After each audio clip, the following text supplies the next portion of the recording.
Hello mga ka-landscape, good morning and good evening po sa inyong lahat dyan. Ayan, for today's video mga ka-landscape. Ayan, bali, nagpuputol po tayo ng sitaw. Ayan mga ka-landscape, yung ulam natin ngayong hapunan. Bali, adobuhin po natin yan. Ayan, yan po yung sitaw na galing Batangas.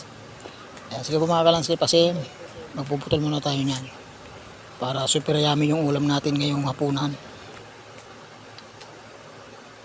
Ayan na po mga ka-landscape, bali pinapalambot po natin yung karne na pansahog natin.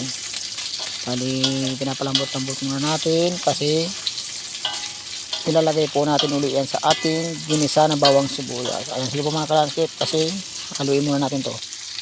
Ayan na po mga ka-landscape, nagigisa na po tayo ng bawang sibuyas. Ayan, lalagay na rin po natin yung karne na pinalambot natin.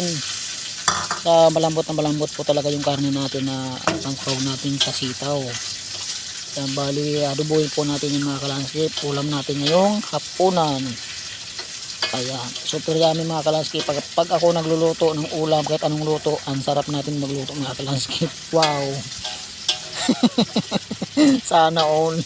Natawa naman ako sarili ko na masarap daw ako magluto. Totoo naman po talaga, masarap ako magluto, lalo na pag sa larangan ng gata. Ayan, pinaka-specialty po talaga yung gata. Ayan, lalagyan na rin po natin ng pamintang crack para super yummy po talaga mga ka-landscape yung ulam natin na adobong sitaw. Ayan mga ka-landscape, bali napalambot-lambot pa talaga natin yung karne para malambot po talaga. Ayan na po mga ka-landscape, nailagay na po natin yung sitaw saka yung tawyo. Ayan, sinasangkot siya muna natin para super yummy talaga yung linuluto natin na adobo.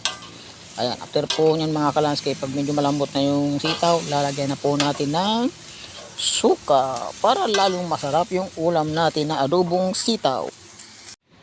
Ayan na po mga ka-landscape, palambot na po yung linuluto natin. Lalagyan na po natin ng pampasarap, suka. Ayan, ganyan po magluto mga ka-landscape ng adobong sitaw para masarap yung linuluto natin na sitaw. Ganyan po ang pagluluto. Ayan na po mga ka-landscape, luto na po yung linuluto natin na adobong sitaw. Ayan, super yummy siya mga ka-landscape. Bali hindi na po ako naglagay ng tubig dyan.